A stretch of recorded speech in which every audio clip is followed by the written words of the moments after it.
the front. Oh, thank you. Given that there's money movement involved here, can you talk a little bit about any risk that is associated with the transactions that occur? Certainly, there's always risk when you move money, but we don't hold the money. We only tell the money what to do. The money is still held inside of a bank or other money lending institution that is fully licensed, FDIC, OCC regulated, all that is still there. None of those things change. We're simply telling it when to move. What about the verification of those milestones, and who decides, yes, this milestone has been completed, therefore we can move the funds out of the escrow account and to the contractor? How is that determined? Great question. It's set up by the owner of the project, the person who's got the money, who is paying to have the work done.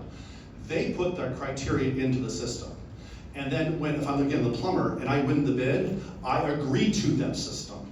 And then when those milestones are met, the plumber says, hey, I'm done.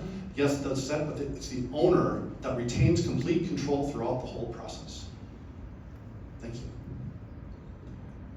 So I can understand why the subcontractor would want this to get paid more quickly, but why would the contractor, what's the rationale for why they would want to adopt this?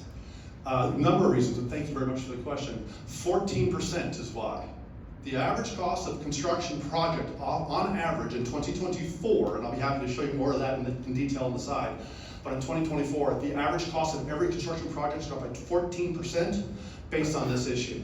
And that is slow pay, that is cost of carry, that is legal issues from mechanics liens and such. So they want to do that. The second reason why they want to do that is because good help is hard to find. There's an increasing amount of work happening and less people to do the work, and good help is hard to find. So if you are the contractor who pays on time, good help is not going to be nearly as hard to find. What's your market validation or traction today? We are testing our MVP as we speak. We are going to go into our beta test next month. We assume our beta test will be complete come June 1st, and then we're going to go live. In the meantime, we've got a long list of people that we have been talking with. We've got a long list of people who are excited about this. I can't say who they are yet, right? But we have a long list of people ready to go once we're ready to go. How do you defend the current existing project management software from making something similar and basically bolting it onto their existing solutions? Great question. So let's say, for example, a Procore, right, an existing project management software company, decides to bolt this on and create this themselves. They can, and it will be very successful for them if they're smart enough to do it. The problem is that's just for the Procore customers. It's not industry-wide like we are. So they're going to have a limited market space, and we have the entire market space.